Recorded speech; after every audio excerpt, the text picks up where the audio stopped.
Welcome to the No Show. My name's Andrea Edwards. My name's Tim Wade. And my name is Joe Augustine. Welcome to the show that tries to make sense of the world and hopefully give you a perspective that you did not have before you checked in with us.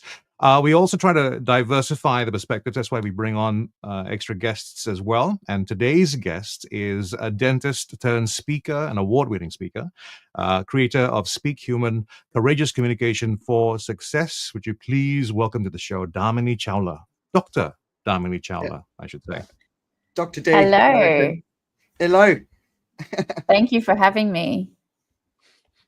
And thanks for that very snazzy introduction, Joe. Well, maybe you should introduce us a little bit more to your transition. Why you've moved from dentistry to speaking? Yeah, absolutely. I mean, I always say this and people seem to find it funny, but I'm not actually being funny when I say it. But there's got to be more to life than teeth. Was really the driver, right? And I think I've been doing this for a long time. I know I look really young, but I've actually been a dentist for a long time. And I think I just got to a point where I felt like I wasn't growing enough and I wasn't having enough of a wider impact with just the one-on-one nature of the dentistry. And also, I started to realize that the part of dentistry that I loved the most was the human interaction and the connections and the relationship building and not actually causing people pain while I drill into their mouths. So I realized that there was actually a way that I could take my favorite bits and turn it into a second career. And I didn't have to cause people pain and be hated by them. So here we are. I was causing people pain while speaking, so I've moved away from it. I just call it being a husband, but I do the same. Yeah, well, I'll never have somewhere that. I'll never have that, will I? So Yeah. I can never be somebody's husband. Good. Well, welcome to the show. Yeah. Thank you. It's really We've got a awesome bit of a to different be here. format today. Yeah, we kind of, there's so many things going on. It's hard to sort of grab it all. So I thought it was a really good opportunity just to look at three big things with the theme that goes all the way through, which is where do we go from here? I know a lot of people are feeling very apprehensive out there. What does it all mean? If you're following the climate crisis or the poly crisis, it's obviously there's a lot of aspects to this. It's incredibly alarming. If you're just a human being who cares about human rights, it's alarming. The geopolitical ramifications, we're seeing so many different points of view, Russia, Israel, all this sort of stuff. So I think a lot of people are very confused. So I thought it's an opportunity. We're not coming at this from the American perspective. We're coming at it, none of us are from the States. We're all sitting in Singapore. So I think there's opportunity for people outside of the US to give a view on this, because I think that's important too, not just a US perspective. Yeah. Fair enough. All right, shall we get into it? We've got, like I said, a new format, and we're trying it out today, so we're going to see how it goes. So I'll just get going with the news, shall I? Yeah. Yeah, but we're going to keep the short takes in. Some nice, nice short takes before we get into the serious stuff. Yeah. Yeah, well, I mean, depending on your perspective, this is either not so serious or very serious. I think for people in New Zealand, this is more serious than it seems to be to people outside.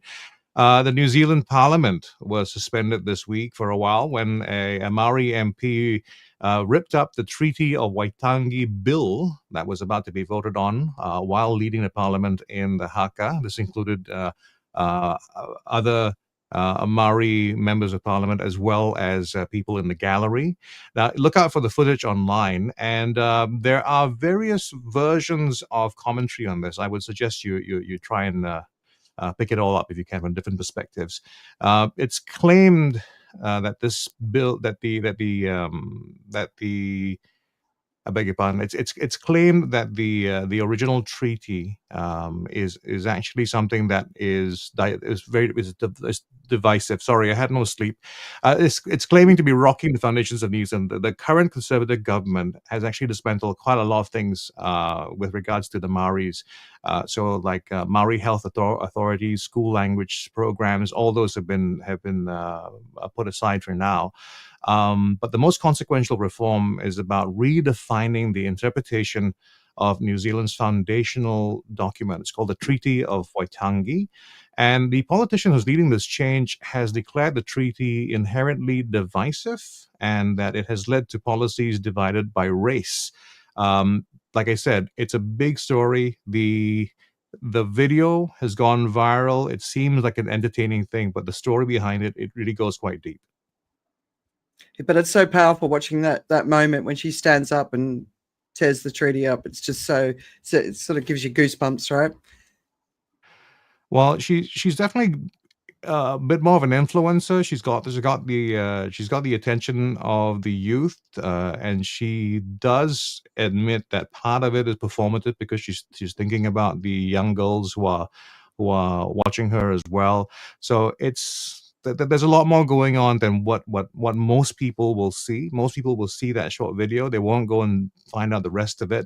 But if you're really interested, I would suggest 2 videos to check out are produced by the ABC.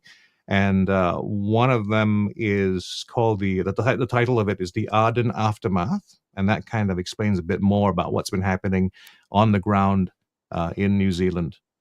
Oh, you'll have to send the 2 articles to me and I'll put them in the weekend read so people can dig a bit deeper.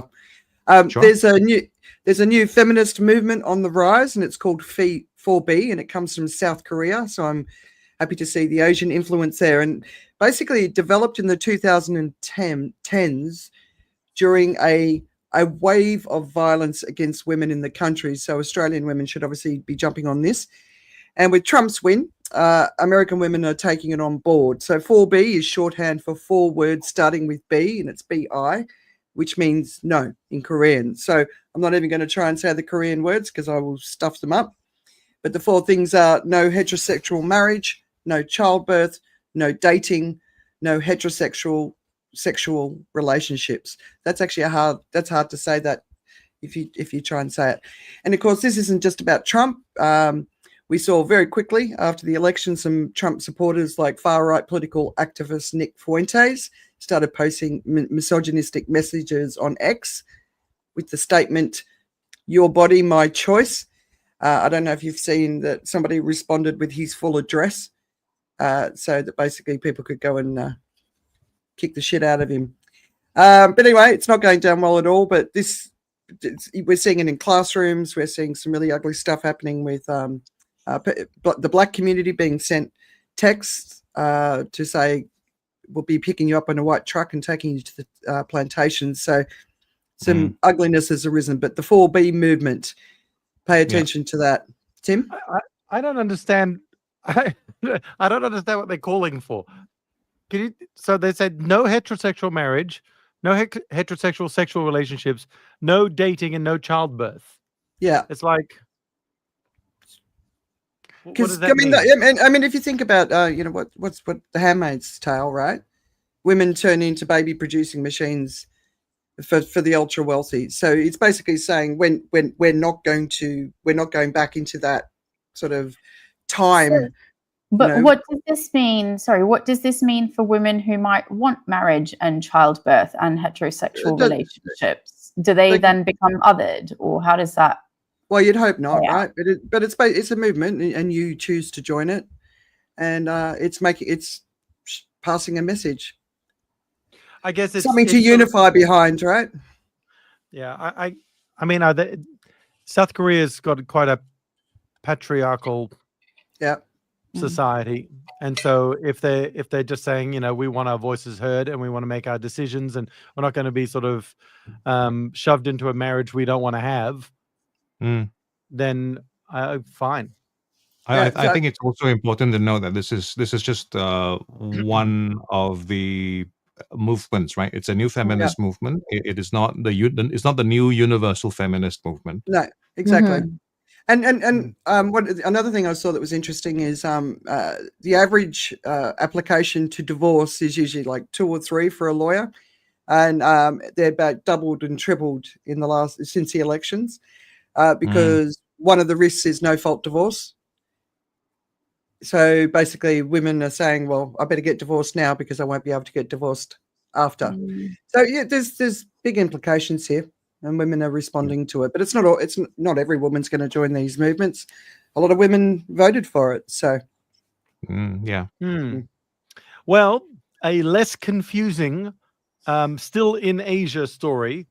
It's quite a cool story, actually, out of China. Back in June, there was 4 college students sparked a trend after they chronicled on social media their evening ride to gorge on dumplings in a nearby city. They rode bicycles 60 kilometers to enjoy famous soup dumplings. Well, it's gone viral, and it's going from strength to strength thanks to an excess of shared bikes, which they can rent these bikes for as little as under $3 a month. Wow. It's only growing. So this is a movement that's actually literally moving. Authorities initially welcomed the wholesome revelry, but later imposed traffic restrictions after the sheer number of participants brought traffic chaos and safety concerns. The officials said, "You have demonstrated the willful whimsy of youth." They said this in a statement. But more and more people are starting to worry about the hidden dangers. So this group was calling themselves the Night Riding Army, and there were thousands of people riding to get dumplings at random places. They were taking up 4 lanes of a major highway, and I don't know. I love the willful whimsy of youth in that perspective, and I guess people are getting out there in the middle of the night. There shouldn't be too many people on the road anyway, but it is China, so everybody's being held up somehow. But I just think that's kind of cool.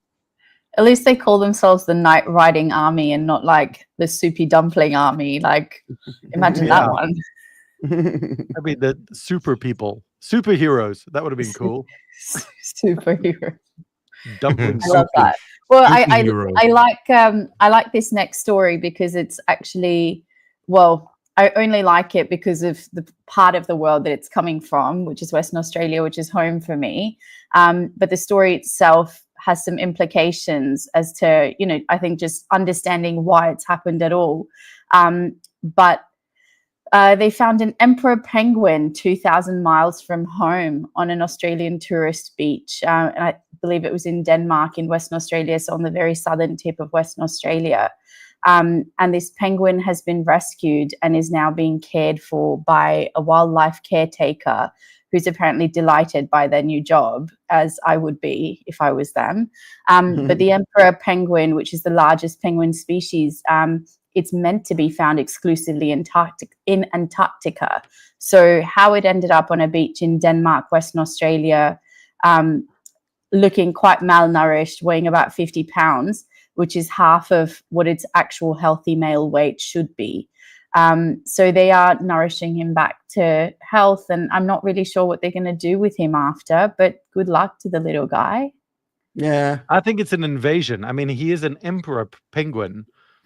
This is just, they're expanding their empire finally. All I could think about if you've watched the movie Madagascar is the penguins and like how they just take over everything. Just smile and nod, boys. Smile and nod. Is it what was the one that Robin Williams did the voice? Happy Feet. Happy Feet. Yeah. That's what I was saying. Steve's saying you can't beat good dumplings, Tim. I hate dumplings. That's true. I just don't get dumplings. I don't get it. Anyway, so let's get stuck into the bigger news, and we've got 3 sections, and of course the first one is US election, and I talked about it on Climate Courage last week, but I got it wrong. Joe, you got it right. I've spent that time since trying to understand how I got it wrong, because I think I'm good at this. I'm good at understanding what's going on and seeing the patterns in the information space, and I think I've come up with some conclusions. But before we even go there, how are you guys all feeling? Because some people are really, really, really taking this hard.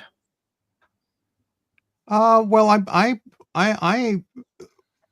began to look at what was the good thing about it, in terms of the elections, because I actually I'm pleased that it's turned out the way it's turned out, in the sense that there is a majority. The majority vote was for Trump. I'm as upset about the idea fundamentally, but I from an intellectual perspective, I prefer that it is a majority that has voted for this, because like someone was in my household was saying that, oh, democracy has failed. And I actually said, no, this is democracy. This is what democracy is about. If more people show up to say they want something, they get what they want, and that's part of the process. Again, having the sense of whether they're about to fall off a cliff or something like that, that's a whole different story. There are lots of implications for us, which are not great. But yeah, I mean, that's kind of how I feel about it. I prefer this the way it's going to happen, at least in a certain aspect of it. And almost as soon as I got comfortable with it, I began to see the cabinet appointments, and that was a second wave of anxiety. Yeah. I think for me, just looking at the news, it's been really interesting, because I think, as Joe mentioned, I created this thing called Speak Human, and I really think about the world and people and their impact, and whether it's political or environmental, really in very wide sort of human connection terms. And I feel like Trump as an individual goes against everything that I believe in and speak about. And so I think on a very personal human level, it feels all damning to me. But then when you really think about wider implications, and you think about political implications, and you think about economic implications, especially for the US, you start to see some mild silver linings here and there. And I think there's just this part of me that is resigned to it, but is also hoping that there's going to just be checks and balances somehow, somewhere, that are going to keep things on track and not allow one person to just go off and do things that we're all dreading. I'm not confident about the checks and balances, but I am confident about the change. I think there's an opportunity. It was the opportunity that was sort of alluded to in his first term that didn't quite happen, which was the sort of draining the swamp and trying to clear things up. And it looks like he's back there again. So there is an opportunity there. And what Joe said is, I mean, he's got complete power across everything for sort of about a year before those people seeking re-election in the Senate and stuff like that start to sort of take care of their own interests. So he can do a lot of stuff. Presuming there are elections, right? Yeah. Okay. Fair enough. I mean, I think that's where you've armed everybody to the teeth for that very reason, is to stop that sort of affront happening. But I find that interesting. I mean, I'll say it again. It just feels like we're living through the decline and fall of the Roman Empire, and we're just watching it sort of eat itself up.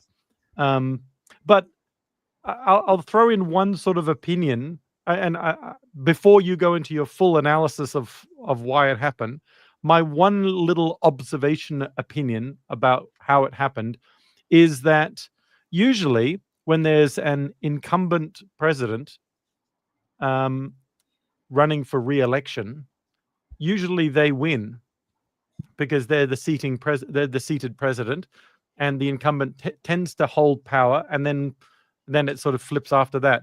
But because Biden stepped down, she wasn't the incumbent, really, and he might have ended up taking up a de facto incumbent role, weirdly enough, because he had been president before, and she was the untested one.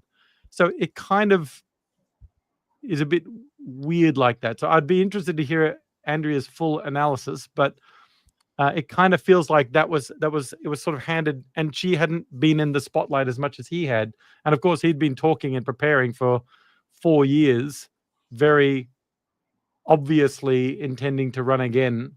And that's an unusual lead up to an election, because usually it's, they go through all the voting on who's going to represent them, and then that person finally gets there, and then they start their thing.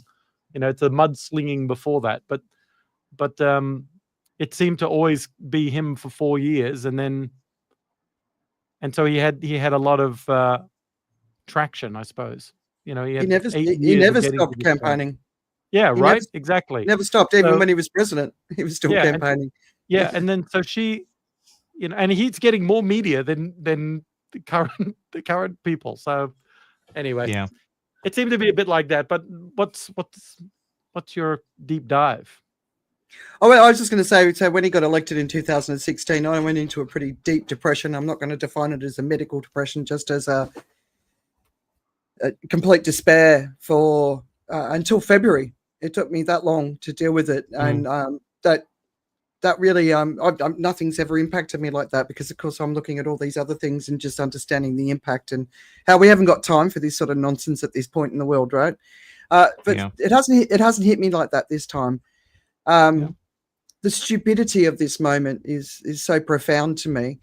But I do think everyone needs to be very conscious of not patronizing the people who voted for Donald Trump, because they did for their reasons. And I think a big problem is people being patronized. And, I grew up in a working class family, and the way people talk of the working class, like if I was sitting in their shoes, I'd be like, you can get stuffed. I'm not going to vote for you. I mean, Kamala Harris, I kept sitting there going, why do you keep talking about the middle class? And then towards the end, she did start talking more about the working class, and a lot of the policies that she was talking about would benefit the working class. But yeah, but when I listen to the post analysis, the media are fascinating, right? Their critique, because they're not being very self-reflective of themselves and how they really fucked it up, essentially, right? I don't usually use the F word, but honestly, the media, they're not very self-reflective.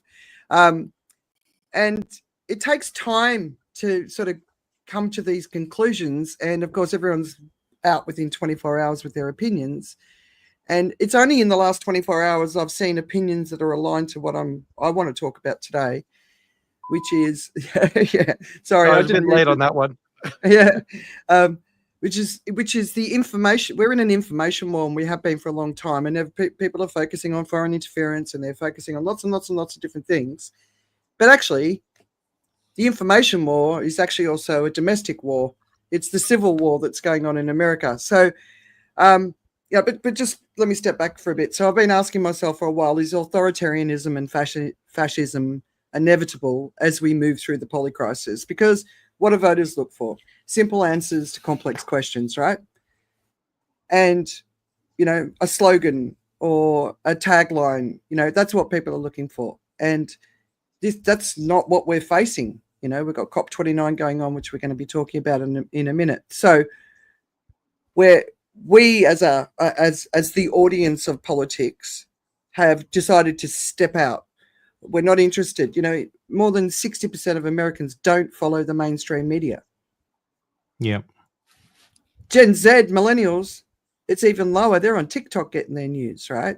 So the majority of people who voted for Kamala are very actively engaged in political news. The majority of people who voted for Trump are completely disengaged from political news. That's a big difference, right? But I want to show you something. So this is a company. Remind me. Let me move this banner so we can see it properly. What are they called? Can you see it? Anyway, it's the media bias chart. And if media. Yeah, if you go onto their website, it actually is. It goes much bigger, and what's on the right goes much further down, and what goes on the left goes out further. So basically, if you're above the green line at the top, you're telling fairly consistent truths, and as you go down to the bottom, it's basically propaganda and non-truths. So this is the media landscape, mainly in the US.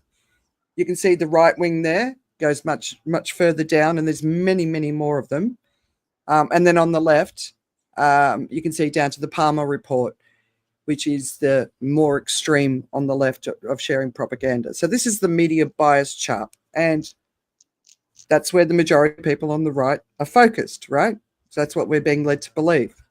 I'm surprised where Breitbart's sitting there. Can you see them? They're very close to that second layer, so they're not that far down. So this is the media bias report.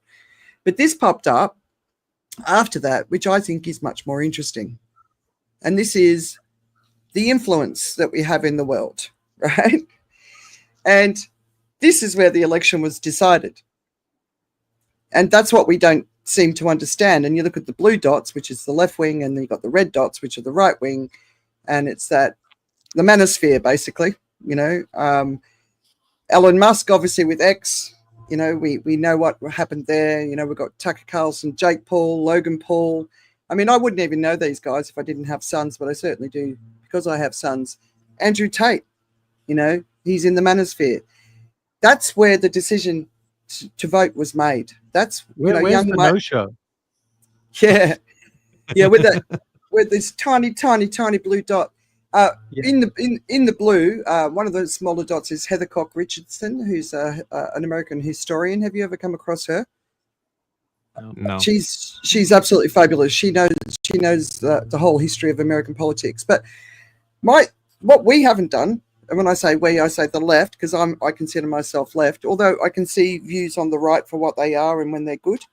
What we haven't done is built an ecosystem of information. And a lot of people, in our own communities, they've stepped away from social media. They've stepped away from the fight. It's too ugly. They don't want to be involved in it. They don't want to speak up. And I think that is what the problem is. So this has been growing and growing and growing in its influence. It's got the young boys, Latino and black men voters, obviously white male voters, but women voters too. But this is the place where the election was won. And until we start recognizing that and building our own ecosystem of information, but also getting our ecosystem of information supported, because when everyone's disappearing from social media, when everyone's disappearing from the conversation because it's too ugly, all those people in the blue dots, and including people like us, who are working so hard to try and get people to listen, to understand the complexity of this time, to vote in the right way for all of us. If we're not going to get supported, then we're not going to keep showing up, and this red influence keeps growing. So that's my biggest takeaway. And then I just saw a piece last night in the editorial board, and I hadn't come across the editorial board. It's in the weekend reads. It's called "Donald Trump Campaigned Against Reality and Won," and it's a fantastic article in this piece called Flux Community. Why Trump won. Democrats have a coalition. Republicans have an ecosystem. And it's the ecosystem that's a really important bit, because it's not just sharing information, it's also communities. So there's professional communities. So you can go and be part of a professional community and you'll get job opportunities and you get career opportunities. So, this is where the left basically got it wrong. And what they're saying is the Democrats focused on tactics, and everything was good. There was no question.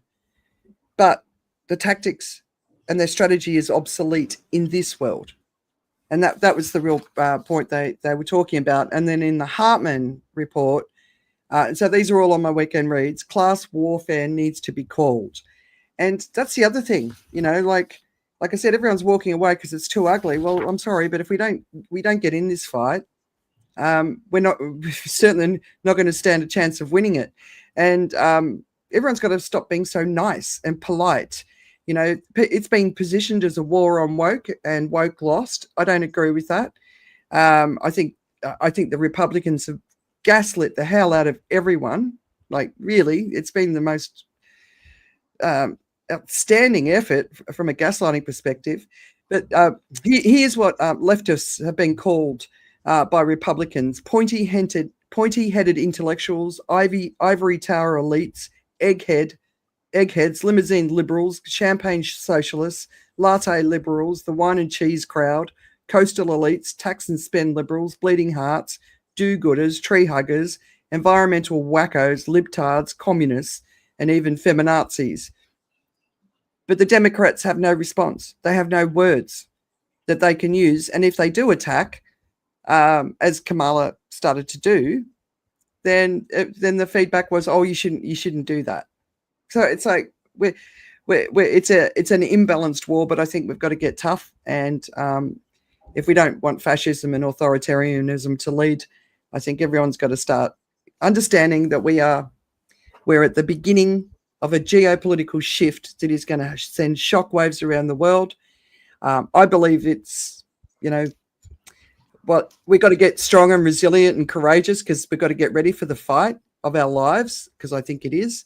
But I just, it's time to take the gloves off and stop playing nice. And we have been playing nice, but don't give up hope. I always knew that we needed to have a cataclysm happen before we all woke up and started moving in the right direction. And I think if this isn't the cataclysm, I don't know what is. It's time to fight. It's time to get strong. It's time to stop pretending it's going to be business as usual, because it's not. The times ahead are going to be tough. They're going to be hard. Economic fallout. If the economists say what's going to happen happens, it's going to impact everyone on the planet. Are you ready for it? Pay attention. Invest in the news that matters. Spend time with news. Understand these guys and what they're saying. So that's kind of my initial rant. There you go. I'll take this off. Well, I think the main thing for me was the Democrats have a massive branding problem that stops them from being able to do all those things, right? So the analogy that I was kind of trying to think of was this, right? Just imagine missionary Rambo. It doesn't quite work, right? And I'm sorry you were drinking water while doing that as well, Dominique. So yeah, the idea is they can't do the hard stuff. They can't do the hard stuff because they've talked themselves into the corner, right? Because the brand that is the capital D, right? It's big D. It's one where you are supposed to be more mindful of everybody else. You're considerate. You're thoughtful. You are nuanced and all those different things. So you can't just come out and say, "You idiot." You can't do all those things, and that's the big situation that they've got in terms of branding. So they can't make those bold steps. And the challenge that they actually had was completely about not understanding what America is, right? I mean, it's about, as you were going through the list of nicknames that were being used, I agreed with about half of them. Yeah, I like wine and cheese. Well, I don't drink wine anymore. There are a lot of people who fit those names, and in terms of behavior, in terms of how they behave, in terms of what they hold as values as well. There is a sense of elitism. There is a better than thou. There is a tendency to lean. I mean, it is about education, and yes, education brings you across a certain line, but the sense that therefore the uneducated are not to be as respected, and I think this election really was about respect. When I listened to interviews on the ground and conversations, you could get a very very simple idea across. You could hear a very simple idea across. The Democrats were always speaking in a way that was above the heads of a large part of the population, which is above the heads. It was about, these are the important things. These are the even the things that they were campaigning about were some of the higher they were put in higher terms. The battle for democracy. If you're trying to defend democracy, it's not something that resonates. It's just not.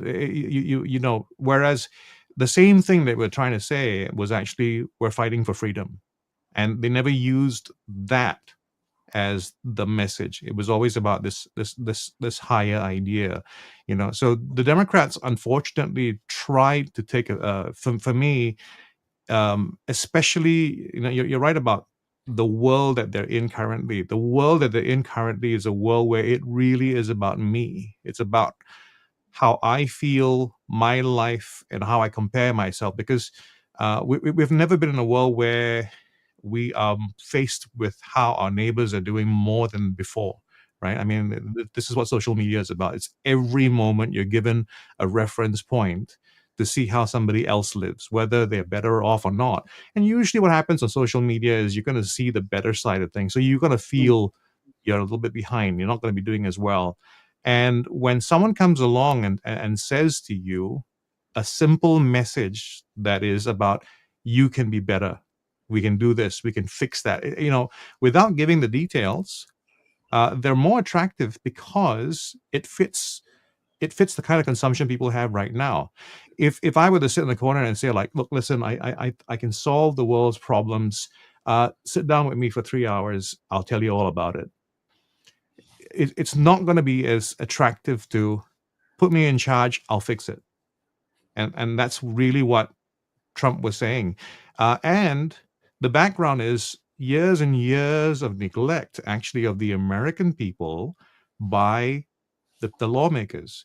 So it didn't matter whether it was Republicans or Democrats in charge. If you roll the clock back a few years, because both sides were letting them down. They weren't saying the things that were on the minds of the broader population. They weren't really being they weren't being rude, right?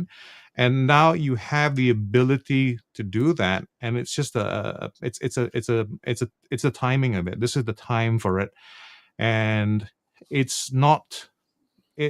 I would say America isn't leading the charge in this particular way. It's been happening elsewhere in the world, but this, I think, now is the most significant domino that's fallen, and I'm concerned in that way. I actually had this analogy for my family. It's like what's happened in the world right now is there's neighborhood, and then there's this house where they have everything. America's going to be great because now they're just going to have their barbecues, let the smoke go everywhere. They're going to play loud music and drive the big trucks, and that's okay for them. Life for them is going to be great, but the rest of the neighborhood now has a combination of issues to deal with. Okay, they have all this extra pollution that's going to be a problem, and I think more importantly as well, the rest of the people in the neighborhood who might like to live a life without loud music and smoke coming over the from your neighbor's side and all that, they don't have the power anymore, because it used to be that the US was the one who was the more influential neighbor. They were the Martha Stewarts of that particular enclave. They helped kept things civil. And now that they've given up, it also gives room for other neighbors to give up. So that's my concern. The neighborhood's going to the dogs. Interesting. The point about respect, I think it's respect one way, but it wasn't both ways. Well, if you ask me about what, if you said, was there a side that disrespected the other side more in the U.S., I think you'd have to say the Democratic. If you said someone was likely to be disrespecting someone who had different views from them, I would say actually the Democrats probably more guilty of that. But were they disrespectful, or did the Republicans gaslight them and make it out that it was the Democrats being respectful? Because that was the thing that kept coming up. Like, it was like, oh wait, they're talking about us this way, and they're like, no, they're not. You're being told they're talking about you this way, and then you're sitting in these funnels and these algorithms of information, and you're believing what you're being told. I think there's a combination of smoke and fire, right? I think there is enough of the embers of it, and there's enough smoke for it to be true enough. I mean, you have more prominent. I guess it's when someone prominent behaves a certain way and shows you something and gives you a reason for something to be said, then you go like, oh, there you go. That's the way they're thinking again. And part of it, it's a very difficult situation because you know what, it exists because of the lack of education and lack of interest in the knowledge as well. And like one of the big searches after actually the day before, I think the elections was actually did Biden drop out of the race? I mean, it's the level to which the broader population did not know what was going on was tremendous, and that's what the U.S. is about right now, right? And I disagree with that chart where Elon Musk is the big influence. I think you can't play down the Joe Rogan effect, because when you're seated with someone for 3 hours and it doesn't sound like it's completely crazy and there's some good ideas, and you hear socially that this might be a good idea, that could have really, really made a difference. And I put it down to that last minute push. I mean, look, if you talk about the campaign, Joe Rogan's not here, right? Yeah, I think in terms of, you talk about the people see on the radar, they think it's an important, they see as important. They don't realize less important or not important. The campaign that Trump ran right at the end, I mean, seriously, in terms of the amount of energy he put in, the number of appearances and all that kind of stuff, I mean, I have to say, he ran a campaign. I mean, that was the last 2 weeks of that campaign. The last week of that campaign was an incredible run. It was putting yourself out there to the people that mattered, and the Joe Rogan numbers. And I mean, you can't put that aside. There's significant. The reach of that particular podcast was significant, and it was well used time. If you think about it, it's 3 hours. Can you spare 3 hours in a campaign at that? And ultimately, that's what I think the dividends paid off. I thought there was a significant moment with that garbage truck. Yeah, I thought it was very well played.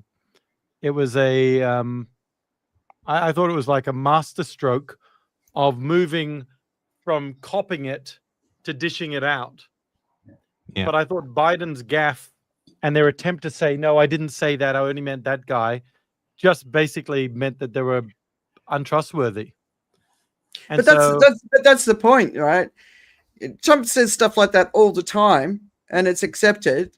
And there's one gaffe, and everyone's distancing themselves from it. I'm like, stand behind your words. Bernie Sanders speaks the truth. He just says it like it is. AOC's getting huge props. She speaks the truth. Pete Buttigieg, I can't even say his surname. I mean, he's been fantastic, right? Buttigieg, yeah. I mean, he's been fantastic, right? And for some reason, the self-censoring of the Democrats, so they don't come across as authentic. So we're going to vote for authenticity. That sort of message. It's like, yeah, right. What were you going to say? That was my self-censoring. Yes. No, I think it comes back to what you were saying as well. I think, Andrew, that I think people want simple answers to complex problems, right? And where they want simple answers to complex problems, and there's someone there who's saying a lot of nonsense quite often, frankly, but then is saying it in a simplistic way that makes sense to the average person's simplistic mind, it still feels more aligned to the average person than hearing the Democrats give really long-winded, really thought-out, politically correct responses that don't feel real and don't feel authentic. So how do you then connect with that and vote for that? Yeah. I thought there was two really interesting things that sort of came to mind during this whole thing. One is, will American politics, how long will it take for political parties to put up another female candidate? Now that two have not been able to get over the finish line But that's the wrong question to ask again, right? I know it's the wrong question. I'm just we lost because of a woman. No, you lost. I totally agree. You haven't got the I totally guts agree to put the right people forward, right? I Bernie totally Sanders agree would have won that's the against thing. Trump, right? I just it concerns me. And then the other one is if Trump is only going to stay for a single term, how will he manage a transition to how will he do succession planning other than you know, I like the designed fact it to stay for longer. through a term. But you know, do you think he'll even get into it through a term? Do you even think Well, that means it could be President J.D. Vance? Exactly. Which was the big fear that I expressed. Actually, that is the great concern that I have. You know, someone not as transparent as Trump. Yeah. And you know, there's 3 South Africans basically looking like they're going to be running America. Yeah. Along with Vivek. Yeah. No, but I was going to say geopolitically, like when we look wider. So I've seen some pieces on China. China's going to suffer. China's not going to suffer. China's ready for Trump version 2.0. Putin, obviously we saw the media where the first thing they did was put up the nude shots of Melania on their national broadcast channel. In Australia, they're talking about whether Kevin Rudd can still be the ambassador in America because Trump doesn't like him. So what? The American president chooses the Australian ambassador? Are we going to do that? Is the world going to unite and just say, all right, America, we're just going to leave you to your own devices, sort yourself out, and we're all going to get focused and move forward? What are you guys saying? It's going to be about business ultimately in the end, right? It's just really about the ease of business. I think the stock market gives you a real sense of what they think is about to happen. It's about the ease of business between countries as well, and what finally gets worked out. So if you talk about poorly chosen, strategies or tactics regarding trade, for instance, I mean, look. The whole idea is that if you're going to put tariffs and everything, it's going to be bad for America, and everybody believes that if that becomes the plan, or that's what happens, that will be what America's going to face. Trump is famous for doing a small number of things that they want, that he promises to do, right? And I think economically, the U.S. is going to do very well. I think it's going to be very much a tempered approach to working on trade. It will be a lot of bluster as far as trade is concerned, but it will not be as significant as I think what the main theatrics will be about, which is things like the forced repatriation of illegals, right? I think that's going to be the big show. That's going to be the thing that's going to help people feel that something is being done about something. While I think the economy actually currently is in pretty good shape, and if they can just manage to let it go in auto gear for a while, it's going to actually pay off really well. So I wrote down this sentence earlier this morning that I think the rhetoric may be worse than what will actually happen. So I think there's a lot of this is just me being really hopeful, I think. But yeah, I think to sort of just reiterate what Joe said, I think, there's going to be that he is going to do things optically that look like they have really big impact. But as long as the economy and the geopolitical sort of implications, and they might not be as big as the actual words that are being used around it, hopefully. I like your optimism. We'll talk again soon. But sorry, Dabney, I didn't give you a chance to with the earlier topic that we were talking about, sort of your sort of big sort of takeaways. Did you want to say anything before we jumped on the geopolitical side? Oh, no. I mean, look, honestly, just looking at Trump, I think his second administration, I mean, it looks like it's basically just being staffed with loyalists. And he just has an agenda, and he's just appointing people that are going to enact his agenda. And, you know, that's what this is about. And he doesn't really care about conventional political opinions. He doesn't really care about the rest of the world. And, you know, I was having a conversation the other day, and there's a part of me that says, actually, he is America's president. He's not the world's president. And while him being America's president has massive implications on the rest of the world, he might actually not be that bad for America economically, you know. And I think that's really there's a lot of like asterisks there, you know, but I think that's really what it comes down to. And I think it is just what it is. And I think it's such a complex web of situations that has got us to where we are. And it seems so incomprehensible, I think, to so many of us that we have ended up here. And speaking to American friends who are living in Singapore, a lot of them are just devastated. And they have this very strong sort of feel that they have no intention or desire to go back to the US in its current state. But, you know, there's worse things happening in the world, actually. And this may not be as big a problem as we think it's going to be. So he might just come and go and things keep ticking over. So we'll see. Yeah, well, I don't think Israel's going to be... Tim's face. Tim's exactly. You know what? No, I was sitting here listening, and I was just, I don't know if you saw me, but I'm just like soothing my lines and thinking about the Botox I'm going to need, because I was frowning like this the whole time that the three of you were talking. So go ahead, Tim. Your face is saying something. Yeah. I can't remember why I made the face now. Things aren't going to be as bad as, I mean, okay.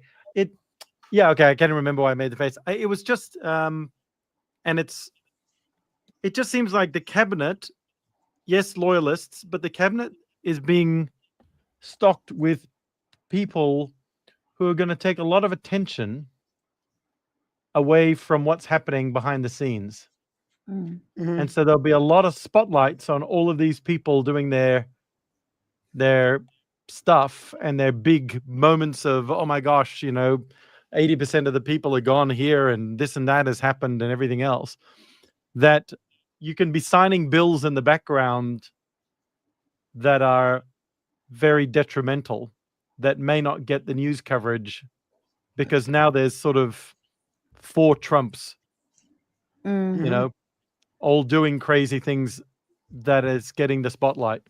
So it just seems that way. I mean, already we're seeing it with you know, RFK Jr. in charge of health. You know, it's just like, you're muted, mate. You're muted, Andrea. Well, the fast food sort of focus, I don't mind. It's the anti-vax focus that, you know, I've got an aunt who's had to live with polio her whole life, and we don't want that back in the world, right? You know, so that sort of stuff bothers me.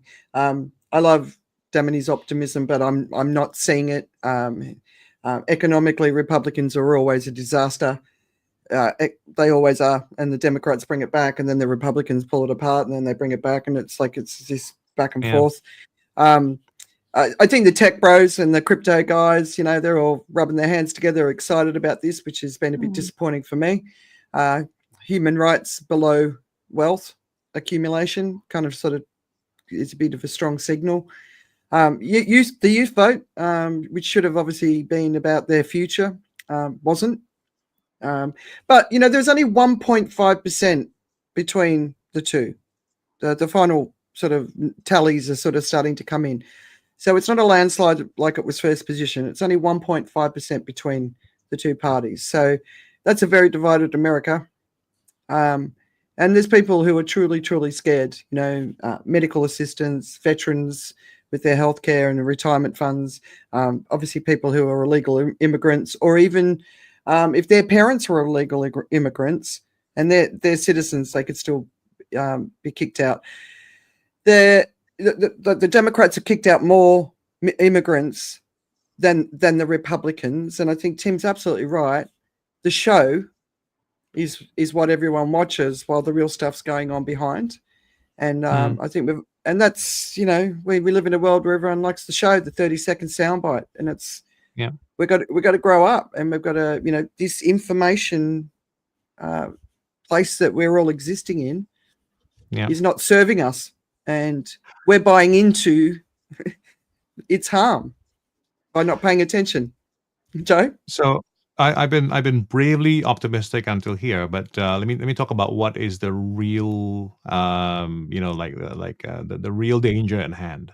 The real danger is that this is not 2016. This is not a situation where Trump is going into an administration that has guardrails in place, that has adults in the room, shall we say, right? So it's a situation where the Supreme Court has basically said anything done in the name of as an executive, or at least in the execution of the role of president, is legal, and that is truly frightening, because it would mean that even if he does something wrong, you'd have to challenge it. It had to be something that has to be, it's not just common sense that that's not allowed, right?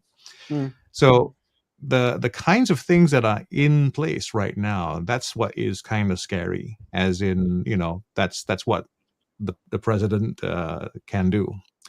The flip side of that thought experiment for me has been this: what if Joe Biden went rogue right now, because he has a protection of the Supreme Court? Yeah, just a thought. But yeah, anyway, and it's being discussed in very much, and people are saying, "Where are you, Joe? What are you doing? Come on."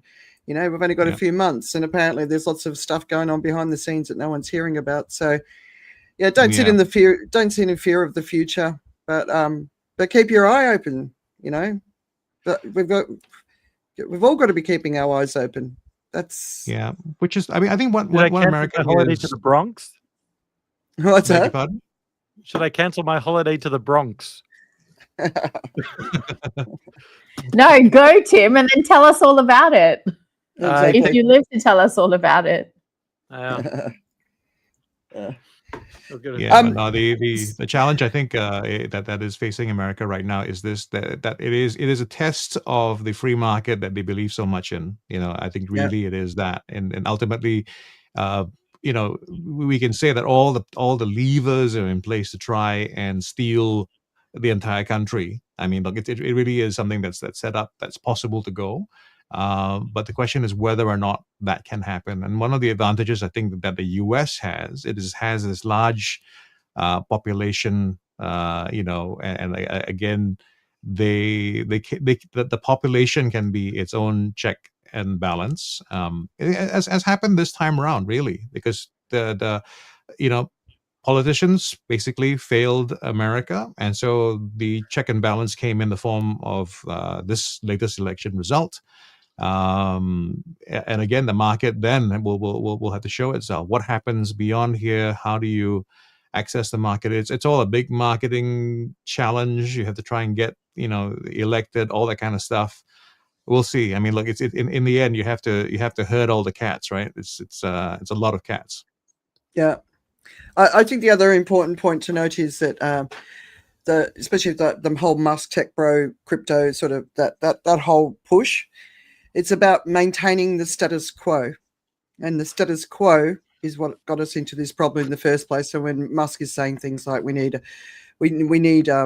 basically alpha males or superior males, or whatever the word, I can't remember what he used, to come together and run the country, it's like, no, we don't.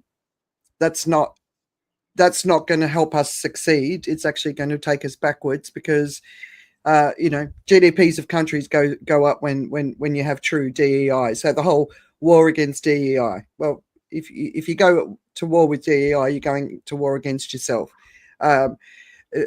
Everyone's happier. Everyone has more opportunity. It's great. It's great for societies. So that's probably the thing that sort of bothers me. But I wanted to say, so don't sit in fear of the future and what's going to come. Like, keep your eyes open, pay attention, look for the nuance. Like, we can't be lazy. right? We can't be distracted. We can't be running after shiny things. We can't be expecting to understand complex things in 30-second sound bites. That's not the world we live in, and we haven't for a long time, but people are still distracted. But protect democracy wherever you are. And so, the information ecosystem wherever you are is important.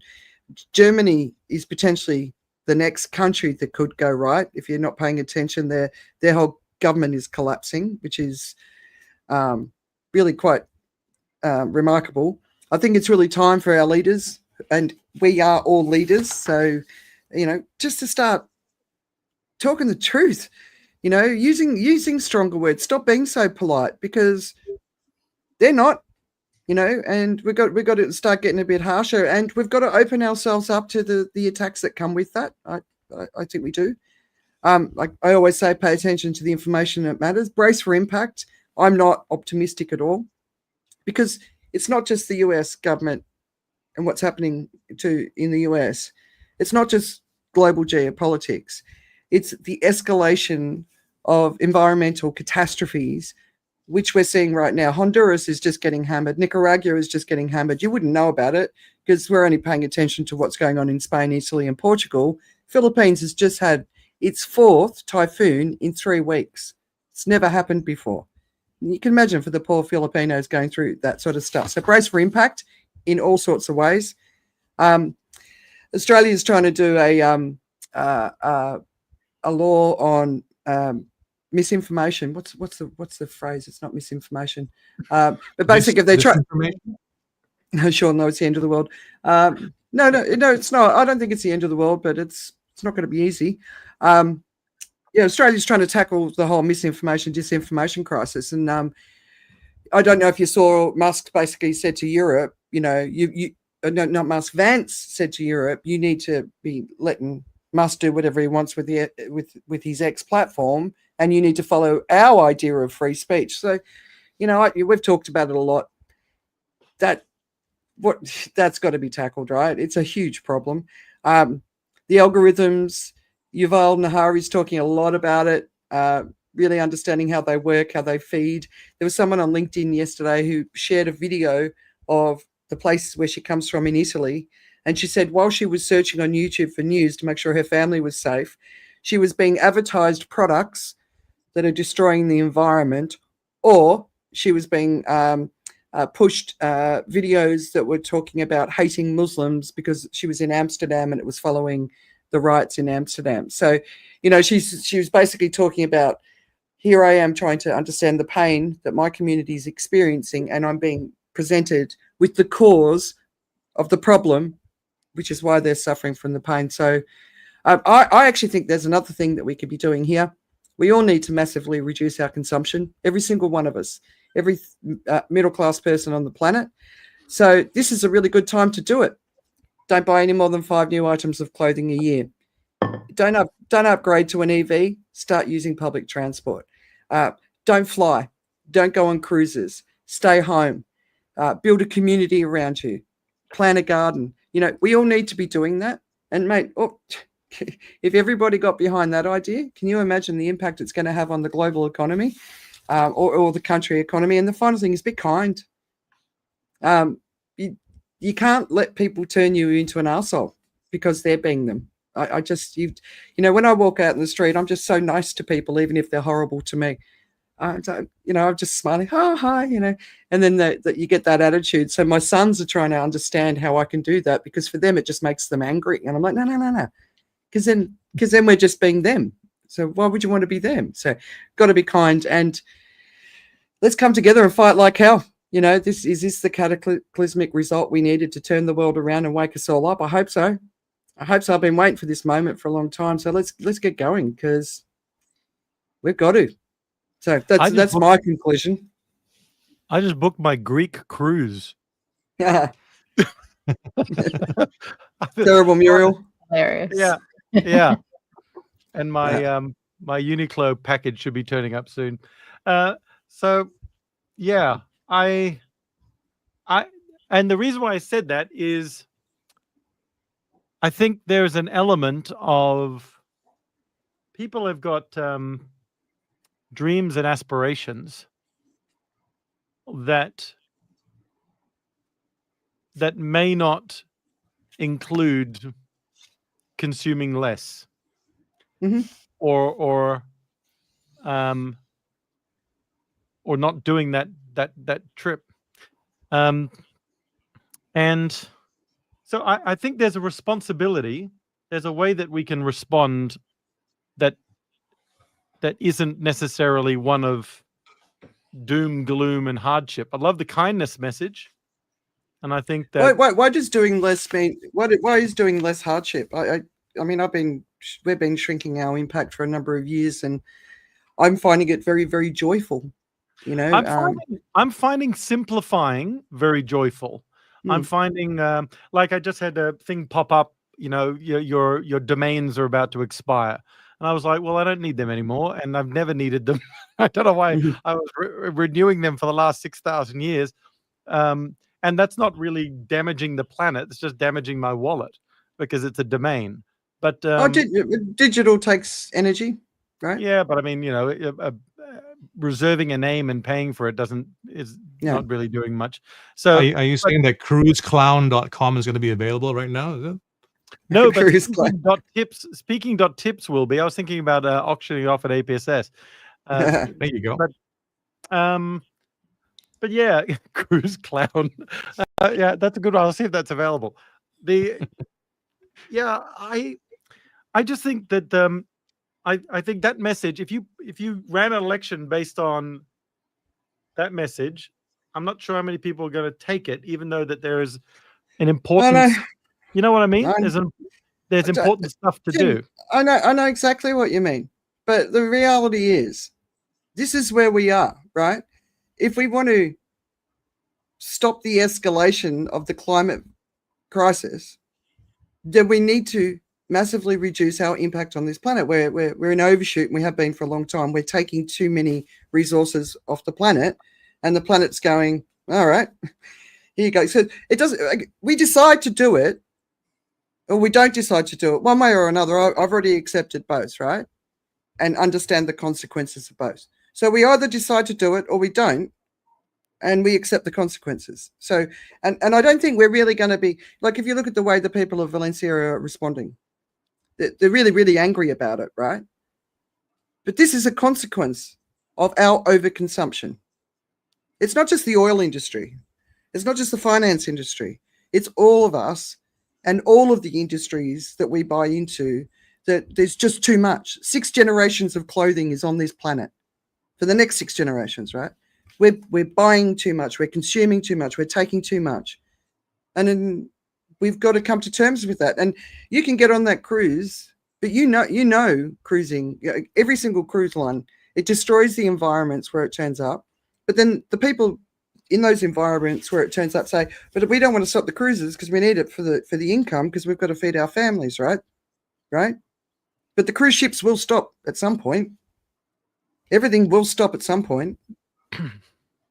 What is that point, though? What is that point when things will stop? And what is it that will eventually shift in the human psyche that will allow us to be okay with less? Because so much of human consumption is, like, if you really go into deeply rooted psychology, so much of the human consumption is about how it makes us feel and how it makes us see ourselves, and, you know, our sense of identity and who we are, and what we're worthy of and what we're worth, right? Where do you create that shift? And are we just so privileged to be sitting here in our homes with our nice laptops and tech having this conversation? How does this really apply to the average person or the below average person who's not got access to all of this? So the below average people who don't have access to all of this aren't the people who are the problem. You say that, but they are also the people who are buying. I mean, you know, Tim made a funny joke about Uniqlo. I don't even think, like, these are people who are buying mass clothes. These are, you know, they're shopping at, I don't know what the equivalent is. Australia, we've got Big W and Kmart and Target, and it's just mass produced cheap stuff. right? And That's it's not the the food that's and the clothing and the that, plastic but that's all going into it. that's not the 1.3 billion people at the bottom of the global society who don't have technology, who don't have access to what we have access to. Cheyenne, Temu, all those big fast fashion companies have got jets stuffed full of clothes going to the US and Europe and Australia, Yep. where people are buying 10, 20, 30 items of clothing, right? And maybe keeping one and chucking the rest in the bin, where they end up on a, you know, in Chile or on a beach in Africa. You know, yeah, I agree with you. So it's that band, right? It's not the bottom, may not be the very top. It's that middle it's band. definitely the very. right? We've got to start at the very top. Yeah. But the middle bands are the ones that are, their behaviours are bringing that real pollution, the fast fashion pollution, the microplastic pollution, you know, the plastic bottles, you know, that's just escalating. You know, there's a new series on new thing on Netflix called something about buying. I haven't had a chance to watch it. It's just gone live. And it just shows buildings with just waste just pouring out of it, and that's what we're all doing. We're all just contributing, right? I completely agree with you. I guess my point is, how does that shift start with you and me? Like, is it really a one person thing? Is there, at what point do people actually, or societies change, not people? I know exactly when the point is. It's when you're facing your retirement and you need to not spend so much money. But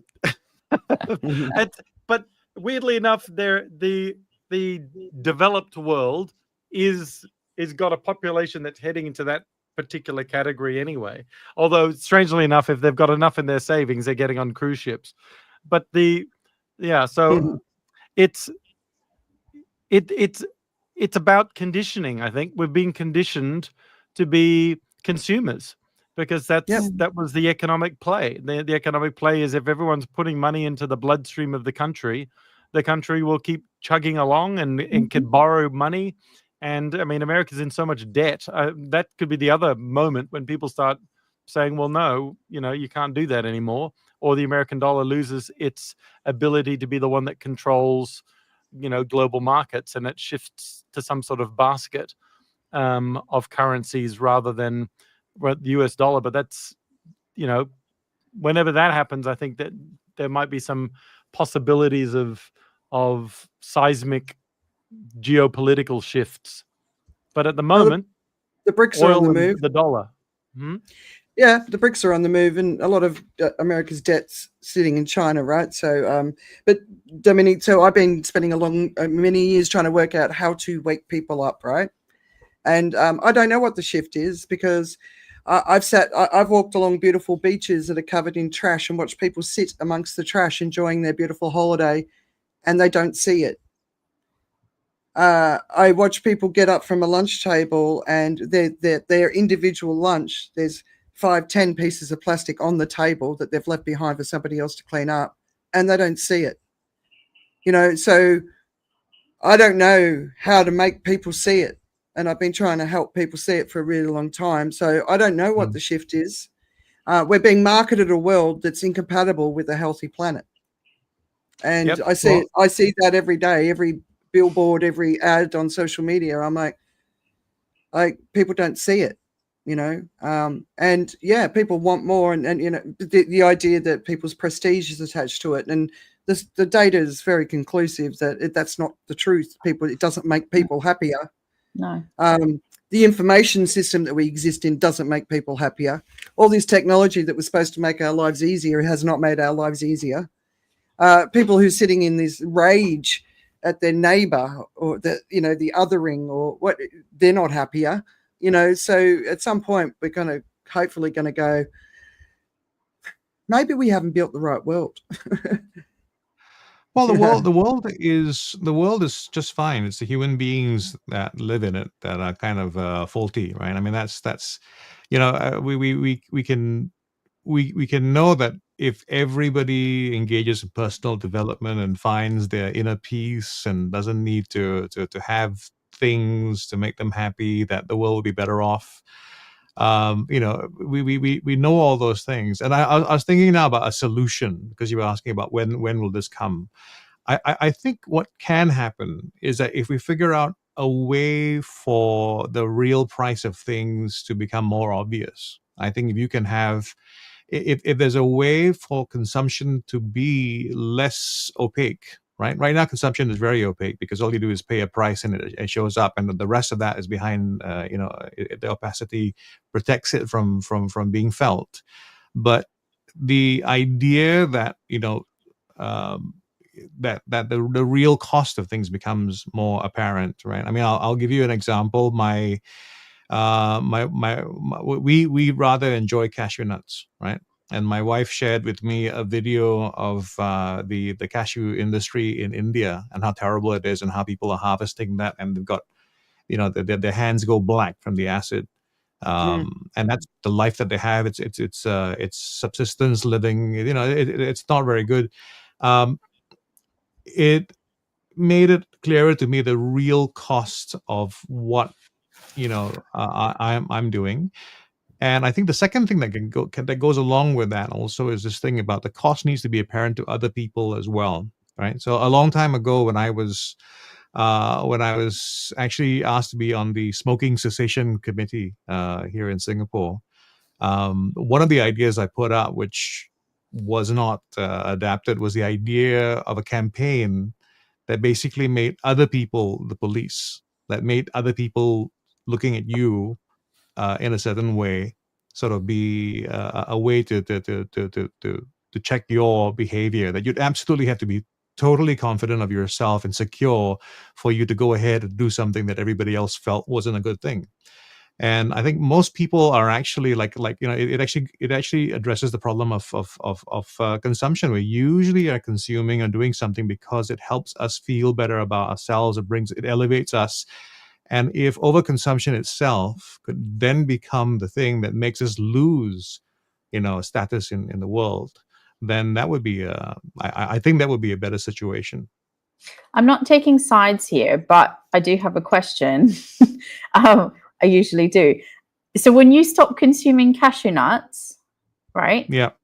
And say all of us stop consuming cashew nuts, and suddenly there's not as much of a demand for cashew nuts coming out of India, and that industry starts to suffer, what are the long-term repercussions on those people that work in that industry, and where do they go from there?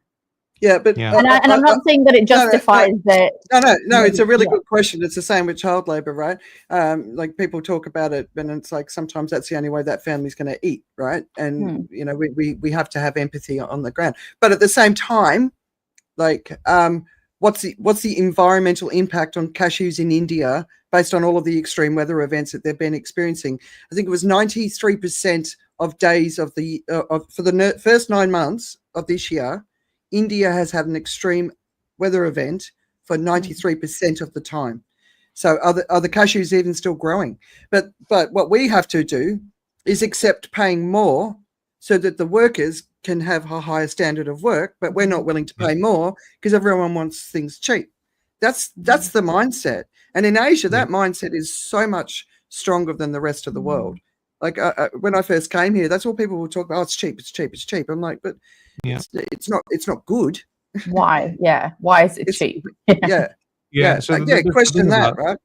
Going back to costs. So the word, this is an economics question, really. Is how do you create a system that reflects cost more accurately? And I think if you can do that, you can have a dollar cost, you can have a human cost, you can have whatever, and it's not going to stop everything from happening. I mean, it's just about putting some friction in the right place to create the behaviors that will be useful to us. I think to try to just replace everything, that's I don't think we can do that. I think there's too much based on how it generally works. I mean, the society is what it is because it is the sum total of what human beings do, right? It's how the success, so to speak, came out of it.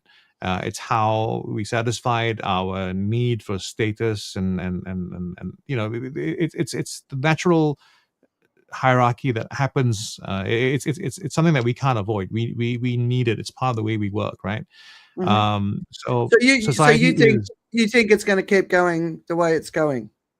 I think what it is going to be. We can fix it if we can change the story, right? And I know that sounds very biased because I coach stories, but it really is about the frame that you put around things, right? If you remember the story that was very powerful when we were growing up, that made us maybe feel responsible, or at least made us feel like we had to finish our food, was because somebody else in the world was starving, and your mom was very on about that, right? And it was enough moms got together, and they all had this thing, and it led me to being fat, but uh, but that's the kind of thing that if we can get the story, get people better at communicating stories as well and shaping it. Like if you look again back to the U.S. election, right? This was about the story that made it possible for this particular outcome right now. That story, that frame. Now, whether or not this story is true, that's a whole different thing. But whether it's believed or subscribed to, that's a real issue. So if we can subscribe to a different story, figure out how to communicate that story and how to connect the dots for people, then people can become more aware of it. And I think the other thing we need to do also is figure out how not to be so absolutist about everything, right? How if I do this, I'm this or that. I can't be both at the same time. I mean, like we probably look at things and make jokes about people who are part-time vegetarians, but that's a good thing if you're a part-time vegetarian as opposed to a full-time carnivore, right? I mean, it's good for the environment if we can do that. Can we accept it? Can we say this is pretty good? If somebody has some behavior that really isn't all that good, if they start making some improvements, do we not then say that's a good thing? Or do we say, yeah, no, you're still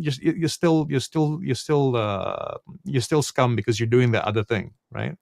So I do feel that we have to kind of figure out how to make people just more capable of one of my lines there, Joe, is we need 1 billion people changing imperfectly, right? And it's because it's not about when I remember eating chicken in front of a vegan and they attacked me for it, and I'm like, I'll go away, leave me alone, please. Right? I'm doing so much here, and I'm going to enjoy this chicken, right? So yeah, I'm 100% with you on that. The storytelling thing's an interesting one because the scientists are telling a story, which is challenging in its own right because they're scientists, not storytellers, right? Some of them are better than others, but there are a million stories being told, and they're being told beautifully, but people don't want to listen to them. Well, that's the assumption. No, they don't. They don't. There's a denial. Like, I mean, Tim knows cruising is bad, but he's going to go on a cruise, right? But he knows it's bad, and I'm not attacking you, huh? That's my chicken in front of the vegan. Yeah, right. Okay, but I'm not attacking you for it. You know it's bad. Yeah. But you're going to do it. We're not ready to give up the things that we need to give up to give ourselves a chance at a future, and that's really what it comes down to, because we're not ready to accept that is the future that we're rapidly heading into now. Like, when people talk about 3 degrees global warming, like, that's all over. That's the end of civilization as we know it, because all of the reefs are gone. We talked about it a couple of weeks ago. It's all over. So the idea that we can keep going as we're going, moving towards that, even 2.1 degrees, which is the next one that should be maybe popping up in the next decade, like, it's catastrophic. So we're just going to keep going there. That's where we are. And like, and I'm like, whatever the decision is, so I have really accepted it. I really have, even if I don't like it, I've accepted it, because otherwise I'd be going crazy right now. But yeah, we don't want to head towards 2. We certainly don't want to head towards 3. People are like, oh, what's it going to be like? I'm like, it's all over by 3. So I was reading about the Trump biopic movie, the one that they made. Yeah, I can't watch it. Yeah. Well, I mean, it sort of paints him as a sort of a tragic figure of the sort of late 70s, early 80s optimism and flamboyancy, and it's that think about it, though, in a sense, as I was reading the piece about it, it was the person that's been elected as the president is the product of that 80s mindset. So the 80s mind, and we see this a lot in leadership training, where somebody writes a book about something and it slowly trickles down to the corporate, and then corporate's like evangelizing to its people the merits of this book, which may be a decade old, and then that lasts in corporate for the next 5 years as everyone's talking that lingo, and then the next book comes out about some other spin on the same thing. And then that's the vernacular for the next 5 years. So there is these sort of generational shifts within cultures, corporate cultures or whatever.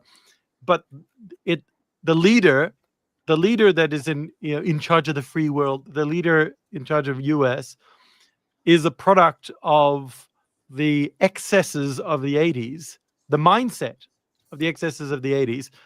And so in a sense, we're talking about a cultural shift, a significant cultural shift needs to happen from a mindset perspective, from a consumeristic perspective, from a conditioning perspective. But the thing is, the machine that's conditioning people has elected its super conditioned person. And that conditioning is just going to continue. So the only thing I can see that can actually shift this mindset in a significant way is environmental or pandemic level calamity, although the pandemic did it for a moment but didn't last, right? I've got people like sneezing on buses and not wearing masks. I mean, I'm just like, where were you for those 3-4 years, whatever it was, and so put your mask on. And I'm there with my mask on because I don't want to catch their thing, and I'm still like freaking out. I was conditioned by it. So, but or a war, and so it's dramatic loss, war, or the other one is significant life change, which is I alluded to earlier with regards to, I mean, everybody's a rebel in their teens in every single generation until they get a mortgage. I mentioned this once before, and then all of a sudden they toe the line a little bit because they got to pay the thing off, and they get stuck in the system. And they get conditioned to, get better and do whatever. But the fellow that's running the place is a product of 1980s excesses and that sort of thinking. And so I think I want to add something there, Tim. So really interestingly enough, last week I was moderating a panel, and the topic was actually how do you engage the youth through culture and education on inclusivity and sort of the issues that the world is facing at the moment. And it was a really interesting panel because the long and short of it was actually the youth are not the problem. Like, the next generation is Gen Alpha, maybe not so much Gen Z, but definitely Gen Alpha are really, really aware of the state of the world that they are in and the state of the world that they're inheriting. And actually the problem is us. Right? We're the problem. The ones who've been raised in the 80s, who've got that 80s mindset. And we're so conditioned to treat the world and treat consumerism in a specific way. And really the best thing we can do to engage and to guide this next generation who are going to inherit this world is actually step out of the way a little bit and create spaces for them to do what needs to be done. So guide them along the way. Show them all the ways in which we've screwed up, right? And then try to help them see things differently and not raise them the same way that we were raised and not raise them the same way with the same mentality and the same consumerism that we were raised with. And maybe that's where the hope is. And maybe that's where the change will come if we just try to do things a little bit better with the future, if we can't fix it today. Yeah, well, but so she's laughing because she's like, she's so optimistic. We haven't got time for the kids to grow up. We haven't got time for them to grow up, right? We've got to do this for them. So I've raised my boys, who are Gen Z, fully aware of what's going on in the world, while not frightening the crap out of them, so that they can actually enjoy their life. Because I've told them I'm gonna get it done. I'm going to get this job done, right? So they believe in their future, right? I talk to kids; they are so terrified. I can't believe any parent would willingly allow their child to live in that terror for their future and not change something about the way they're living their life. It really shocks me. And like all my friends, so my friends in Australia, 80s generation, right? Most of the people I know have tried to live a good, clean life and are not taking too much from the earth. I've lived an extravagant life from an emissions perspective, and I know it. So I feel like I owe a lot. So here's the thing the big thing that changed. At the beginning of this century, we had 500 million middle-class people. Now we have 3.8 billion, and it's expected to reach 4.8 billion by 2030. I don't think we've got any chance of that ever happening, because by 2030, we're going to be in a whole new world. We've got 3.8 billion middle-class people. The vast 32% of them are in Asia. So there's this huge amount of people that for the first time in their life have the same opportunities we got in the 80s. So the only difference between them and us is we were born in a different place at a different time when those sort of doors opened up. But as we know, those of us from Australia, it's got a population of 23 million. India and China got 1.4 billion each, right?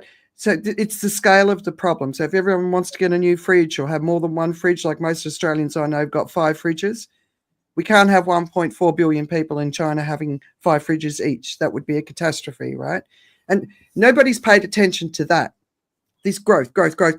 And it's been, mobile phones, computers, iPads, any sort of tablet, right? Clothes, shoes, accessories, handbags, like Louis Vuitton, they're suffering. Whatever the group that owns the whole group, they're suffering because China's not buying it from it anymore. That's the massive market in the world, right? We're not paying attention to the numbers of people who are consuming. And we're just going to, and you look at, every quarter, is your company growing? Is your company growing? And if they're not, the boss loses their job and a new boss gets put in because you've got to keep growing. Well, I'm sorry, but that's the problem. That's what we need to fix. That's what we need to change. But nobody wants to talk about that. No, I mean, we've got to keep going, right? I agree with you with regards to the narrative of GDP being the be-all and end-all, corporate profits being the be-all and end-all, quarterly reporting being the big thing. And again, if you miss your targets, they get rid of the CEO and they put one in that can hit them. Yep. So that's market driven because people want to make their cash. So while having responsible leadership and CEO in these sorts of organizations and producing to a level of, possibility, I mean, I can't see that as being the solution, because it is a possible solution, but I don't think it's a reality because of the way that the corporate conditioning works. You fix something, you make something better, you get promoted and paid more money. And so then you get incented to spend more because you've got more money now. And then you move up the corporate ladder until you get to the top where you're making an absolute bloody fortune.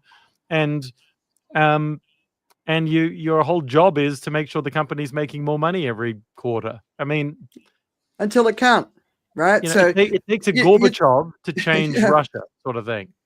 But you're talking about pensions earlier, right? I don't know where that came from. Panic.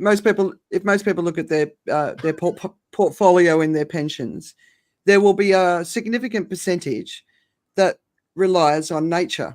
So they might be invested in wineries, they might be invested in big agriculture, they might be invested in the insurance industry. There's so many things you can invest in, right? Those businesses are reliant on nature. And nature is changing. It's not reliable anymore. So, if you're working towards a pension, there's a very strong chance that you'll never get your pension because your portfolio will fall over because and fossil fuels are obviously in the mix there as well, right? So everyone I know in that age group is looking to diversify their portfolio to get away from these risks. But that's what we're looking at here. It's collapse.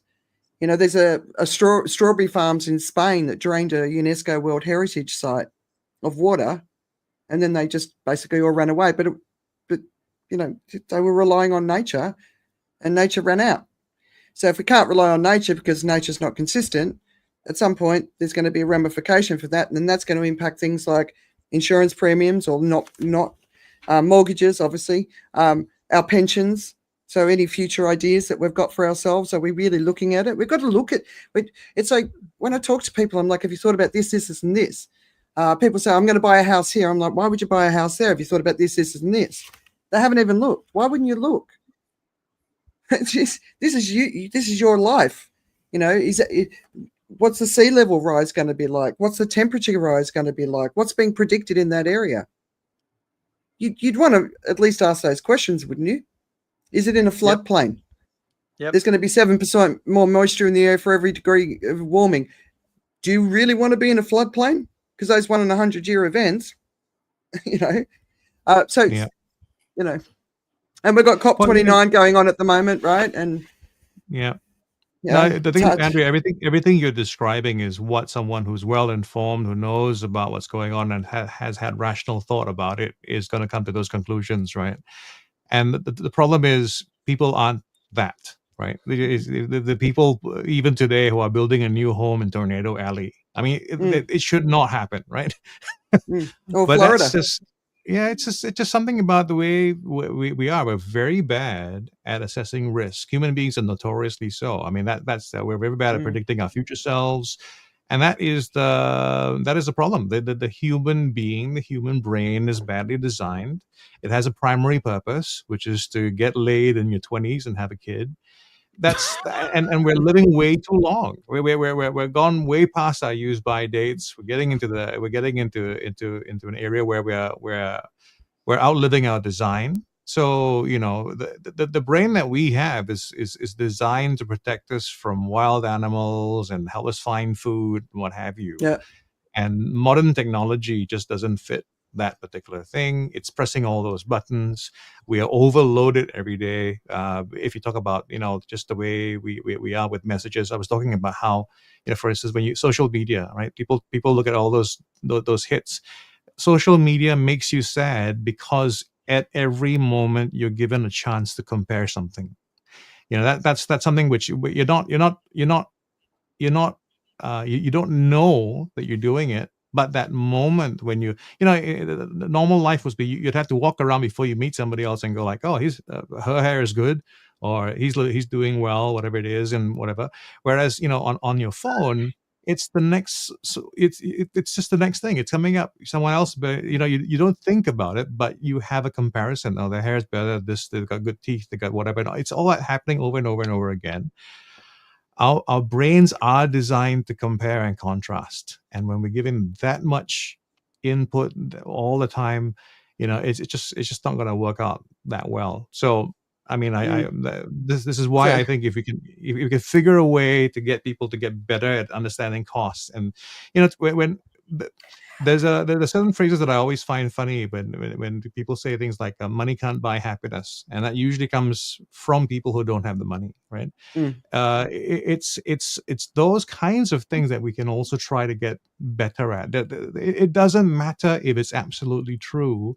We could have a world that begins to look at people on social media and think, oh, poor people, they're on social media. I mean, as ironically as it, you know, it would be for someone to see that, they would be on social media. But you know, that's the kind of thing that we can change. We have a bit of a change. Like I said, if pricing was more reflective of everything, if water actually costs what water should cost, if it came with knowledge, if it came with this thing where you go like, okay, you want to buy cashew nuts, watch this video and then click. You know, I mean, that kind of thing could be something. It's an improbable place to be, because everybody's trying to reduce the friction. But the world we need to live in is a world that has a little more friction, that way we also appreciate the friction. Dominique, come on. What do you got? What do you got? Okay. So another question from me.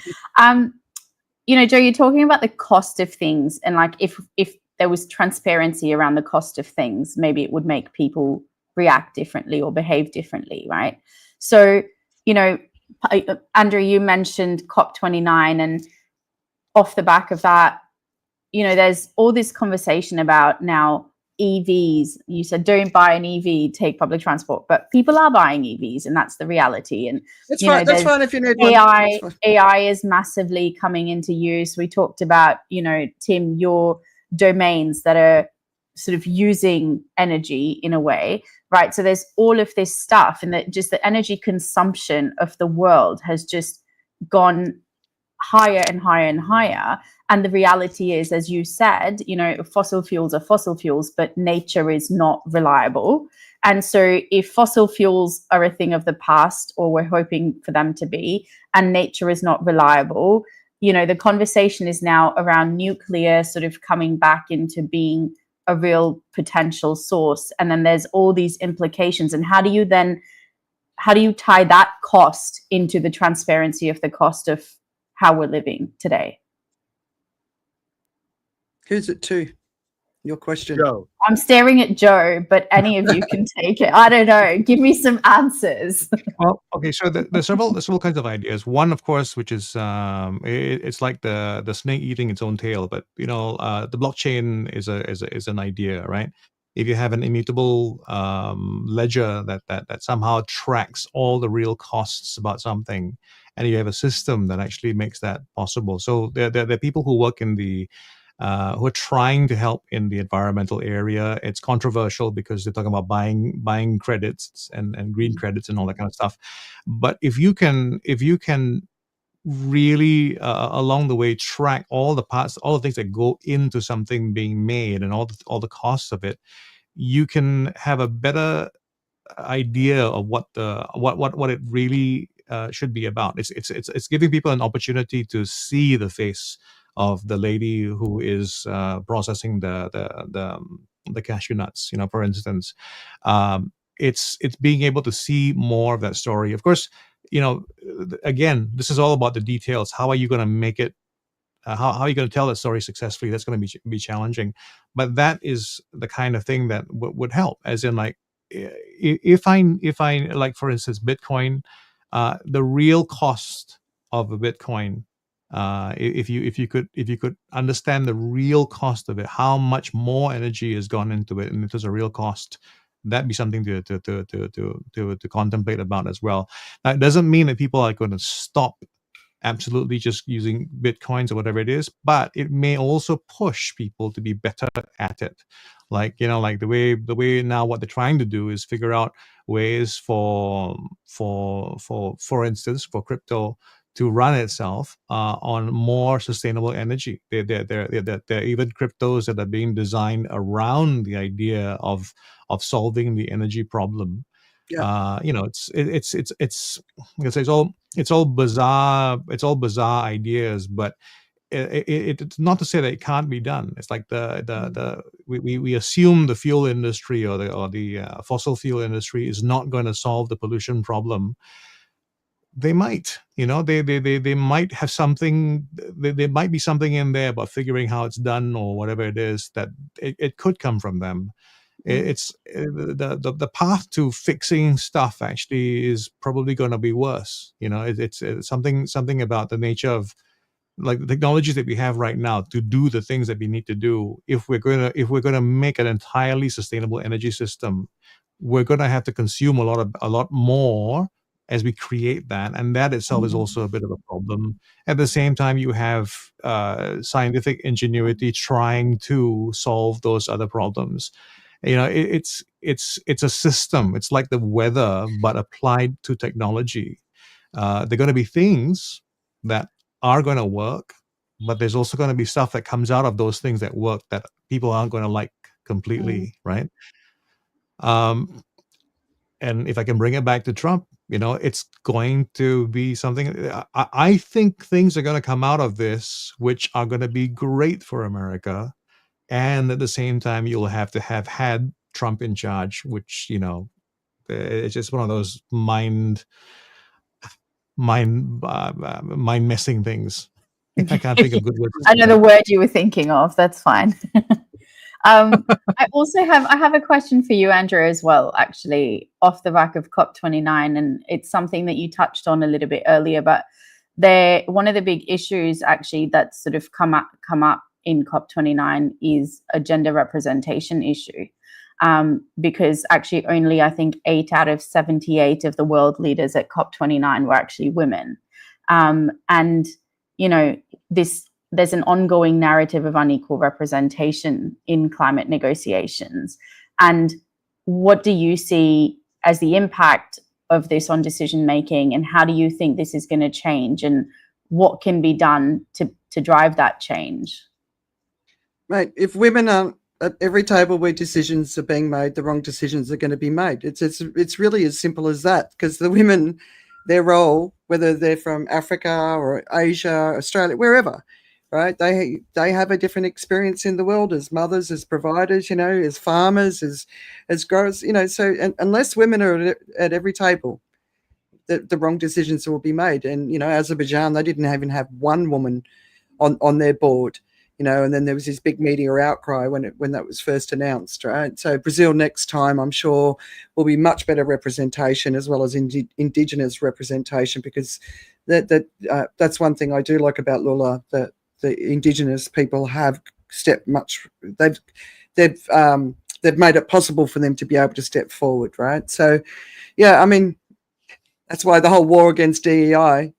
I mean, to me, it's not just in business; it's in life, and we need everyone's point of view, or we're not going to get it right. Because we're going to go for technology solutions, like Joe was just talking about. Technology is not going to get us out of this. We need to replenish our Earth, you know, because people forget this isn't just about climate change. You know, the biodiversity COP was just on. You know, since the day of my birth, 73% of the world's wildlife has been lost. You know, people are driving around with no insects on their windscreens. We don't have insects, we don't have life. You know, we talk about the coral reefs. I think they're already gone. We just don't know it yet, because there's a couple still straggling along. But if it keeps getting warmer, which it is, and Governor Schmidt, who heads up, I think it's NOAA in the US, he just published a piece in the New York Times yesterday saying, we don't know why it keeps getting hotter. So one of the world's best climate scientists, they don't know. There's theories, but they don't know, because the data they just don't have what they need to do to confirm their suspicions, right? And science takes time, and we need instant answers. So, but it's not just that, like, you know, male sterility by 2040 because of forever chemicals, pharmaceuticals, microplastics, particulate pollutants in the air. You know, I was just reading the other day, people in New Delhi who are sitting in this smog, life expectancy is reduced by 10 years from living in a place like that, right?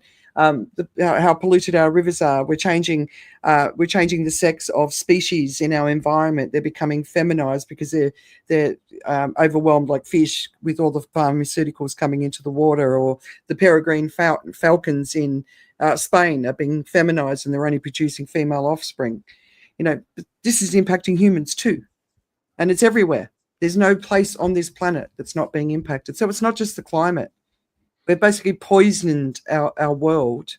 And what we need to do is say, we need clean air, we need food, and we need shelter, and we need water, and we need institutions and societies that structure social cohesion, and we need healthy earth, land, and water. That should be that's what we need to build the world around. And everyone, we can hold on to all this other stuff. We can keep doing all this other stuff, but okay, we're not going to deal with this bit, and this is at the center of our survival. So, I asked 3 questions to ChatGPT just now. Yeah, so you're wasting energy. Well, yeah, I realize that now. because someone in our community was asked we were all asked a simple question. Someone replied with a ChatGPT response that was like 5 paragraphs, and I'm like, do you know how much energy you've just used? Like a Google search could get the answer to the question, which uses significantly less energy. Our willingness to embrace artificial intelligence for stupid stuff shows that we have no idea how much energy is being used by this technology. You know, these nuclear plants, 100% for artificial intelligence, but it's being used in stupid ways. Use it in sensible ways. Use it to solve big problems. But this stupid stuff we're using it for, come on. Just that. That's just that. Yeah. Well, we're Sorry. just Anyway, what are the just here questions, Tim? What were the questions, Tim? Well, the first question was, how do you recommend fixing the climate crisis and over-consumerism at a global level to ensure the survival of the human species? Okay. Which was the first question. And I'm not going to read all the answers, but the 10 points were: shift to renewable energy, global policy and regulations, reimagining economic models, sustainable consumption, population and resource management, technological innovation, global collaboration and accountability, cultural shifts, restoration of ecosystems, and resilience and adaptation. Then my second question, that was fantastic, right? The second That's question, basically exactly what I just said, right? it basically accessed your blog, I think. Yeah. My second question was, how do we communicate this to idiots? And and then it was, and think about, well, I don't want to say anything to do with the elections. First, use simple, clear language. Second, appeal to shared values, show immediate benefits, use stories and examples. Joe, you'll be happy. Be non-confrontational. Highlight consequences in terms they understand. Keep it positive and hopeful. Make it fun. Use trusted messengers. Be patient and open to questions. And then I asked, what's the first thing to do? And it was about raising awareness, starting local, engage in conversations, demonstrate solutions, and build support networks. I've been doing that for about 10 years now. Yeah. Yeah. So, and keep it positive. Yeah. God, you know, there's this, after the New York Environment Climate Week just recently, there was a lot of coverage came out from a lot of people who sort of sat in the keep it positive space, and they said, and they were basically all saying, I think the time for positivity is over. And we're basically saying it's not working. So for someone like me, when people say, you've got to keep it hopeful, Andrea, I'm like, if we're not doing even the tiniest bit that we need to do to drive the changes that we need to change to have a chance at a future, it's very difficult for me to go, but everything's going to be all right, because come on, you guys know me, I tell the truth, right? I'm not gonna sit there and lie. We're in deep shit, and we need to recognize it and work really hard. Most people don't think we can do it. They don't believe we can do it, and most people think it's far too late. I'll never stop believing we can do it. That's my hope. Yeah. But we need to change, and we need to act, and we need to act at scale, and we need to massively act. We need to regenerate the entire world. You know, we can't stop fossil fuels overnight. That's never going to happen. But if we draw them down too quick and stop using them too quick, it's going to get hotter and more people are going to die because of the earth energy imbalance, right? So we've got to work out how to get all that CO2 that's sitting up there in the atmosphere. We've got to get it sucked back into trees and the earth and in the soil and the ocean. And, you know, so we've got to stop killing, you know, those super trawlers need to get out of the oceans. Just start with that, so the life of the oceans has a chance to repopulate, and we might actually be able to overcome some of the, you know, the ocean acidification issues that we're dealing with, because we're just draining the life out of the oceans. But you know, we've got to, you know, what they're doing in the Amazon, you know, it's like, yeah. So until we start moving in the right direction as a global society, please don't ask me to give you hope, because that's not, because hope without action is completely pointless to me. but it said make it fun. It is fun. So I think governments... we're wallowing it together, Tim. That's what makes it fun. I mean, I think here's a solution. I think governments should set up like a universal basic income type model, where people who wanted to leave their jobs to be part of a regeneration team in their own country, and they plan the whole country regeneration plan, right? And if people want to leave their jobs and go and be part of that, but have an income so they can continue their life, just imagine if we did that globally. Just that. But people can't leave their jobs because they've got to pay the mortgage, you've got to pay this, you've got to pay that. Give them a chance to leave their jobs to contribute to the health of our planet. but give them an income, because the majority of people who are doing this work aren't getting paid for it. But then, Andrea, like the people, like how, I mean, sorry, like I hate to be a killjoy here, but like how many people are going to misuse that and abuse that? And then, you know what I mean? Like, because then we go back to that like human psyche and the way people are and this 80s consumer thinking. I don't think that's the place to sit in. I think, because there's always going to be people who abuse stuff like that. But they're not the majority. The majority would go and do the right thing, and we've got to focus on that. Like, it's like when people talk about single mothers, they take so much. Well, they take so much from the government. That sort of attitude. They're abusing. To me, it's the same sort of thing. There's always people that abuse those sort of systems, but if the majority go and do the job, that's all that matters, right? Yeah, it just means 80. I agree with you. The 80-20%, 80-20 rule basically applies for most things in life, right? If you can get enough people on board, the greater good, right? Yeah, that's basically it. So the imperfect, like you said, the whole world coming together and improving imperfectly, right? Yeah. There's no perfect way. But anyway, we've gone very long, and thank you, Dominique, for sticking with us. But anyway, what do you? I've got some good distractions. What's keeping you guys distracted at the moment? I need them at the moment. Tim, do you want to go first? Sure. I'm writing a paper on the Son of Man. And so that's my paper due on Monday, and the second paper is on ethics, which I'm actually going to the question is, why do we need ethics?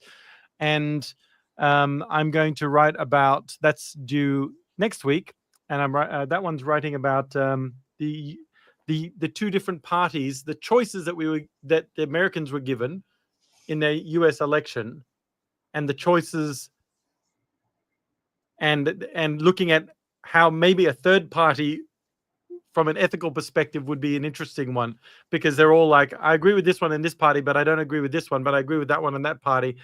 But once people choose their party, they're not making decisions. They're just choosing their team. So if they were going to make a decision, that's the thing. So I'm writing about that.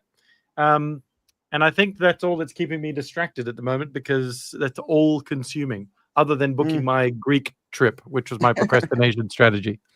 Yeah. Make sure you make a big donation on B1G1. Yep. Planting trees to offset it. Hopefully there's no fires that kill all my trees. Yeah. Joe?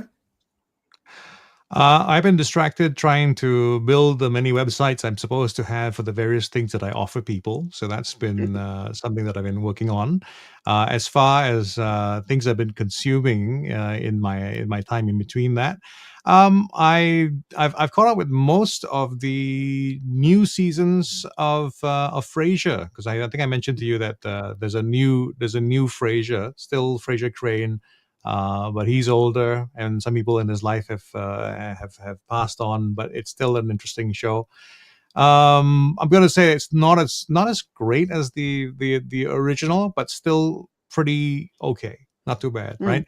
But something I'm going to recommend, which is well, it's an animation or animation series that's based on a video game.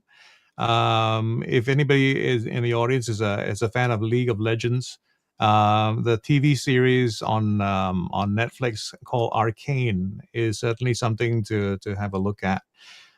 For a reference, it's actually a very interesting project, because I think one of the most expensive animation series ever produced, something like $250 million. It's a collaboration between, of course, the video game company and French animators. And it is, as far as a visual piece is concerned, it's stunning. And in terms of music as well, it's very contemporary.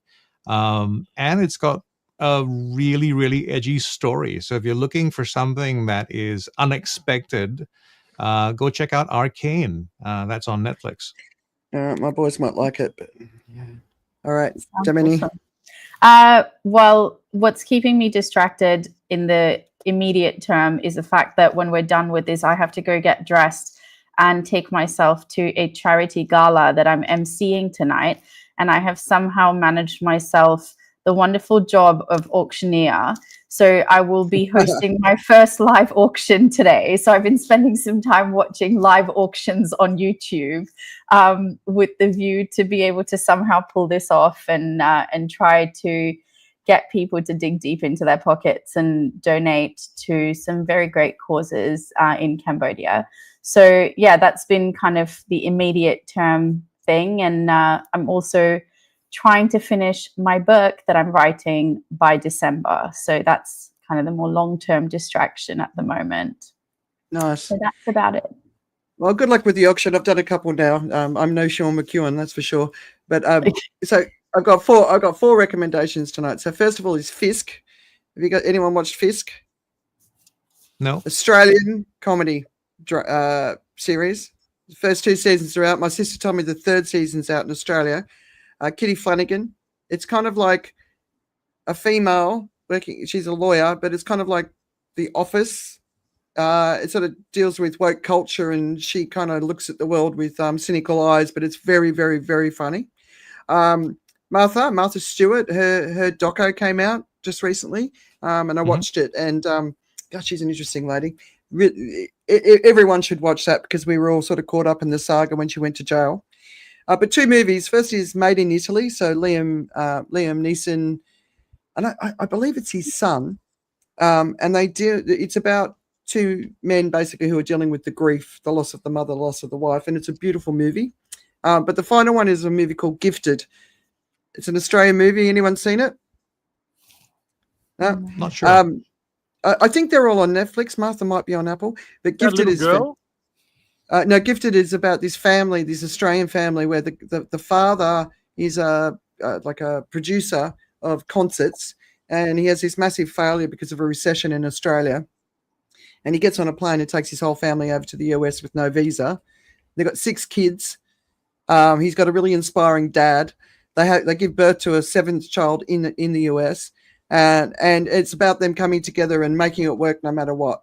And it's really, really. I mean, Gifted for me was after the election. It was just like, oh, that's what this is what matters, right? So, yeah, all of them are good on the soul front if you want to have a bit of a soul feed. So Fisk, if you want to laugh, and it's real Australian humor, you guys will love it. But Made in Italy, Gifted, and Martha. That's my recommendation. Cool. I'm going to be watching chick flicks up between now and Christmas. When Steve goes away, I'm going to be watching stuff that just makes me smile. I'm going to be watching stories, nice stories, because a lot of ugliness out there. Yeah. Yep. Yeah. Yep. And I'm dealing with that all day, every day. So I need the good stuff at night. But anyway, Silo I think we season 2 is out. Silo season 2. So dark. It was dark. Yeah, you're already really in the hard. world, so yeah, watch the chick flick. Yeah, exactly. Right. Yeah, that's the future. Yeah, I quite enjoyed it actually. I quite Yeah, enjoyed no, the first one. It did slow down a little bit, but it was quite good. Yeah. Production quality was good. Yeah. All right. So, Dominique, thank you so much for coming and joining us. I hope you enjoyed your first time on the No Show. Thank you so much for having me. It was awesome, and thank you for being so patient with all my questions. Our questions are great. You need to ask questions as an auctioneer. Like, how many people are here for the first time? Okay, and then because they put their hand up, you charge them $1,000. Is that all you have? Yeah. Does $1,000? Do I hit 1,200, 1,200, 1,200, 1,200? Anyone here for the first time? They put their hand up. 1,200. Yeah. So And you if wanna only come tonight? if only men put their hands up. So come on, ladies, what are you doing? You're only going to let the men bid? That's off. Yeah. Go. Yeah. That's a good works. one. Okay, I like that. Yeah. Okay. And remind them of what they're not looking for a bargain. They're looking to support. Yeah, a great cause, and giving women and children in Cambodia access to basic healthcare and human rights. Yes. So I was at an auction where we auctioned off a bottle of water for a few $1,000s. And then one of them was a box of air. We auctioned off a box of air for a few $1,000s as well, because that was for clean air somewhere. The other one was getting people water, clean water, all this sort of stuff. It was ridiculous stuff that we were auctioning off, but it was very cool. That's genius. Well, I have Sean McEwen's gavel that he's very kindly lent to me, so I'm gonna hope that it's lucky. All right. So thanks for joining us. Bit of a long one today, but there's a lot going on, and just really appreciate you guys being here. And we'll see you in a couple of weeks. All right. Going once, going twice. Yeah. See you all. Bye. Bye-bye. See ya. Yay, Bye. Take thank care. you.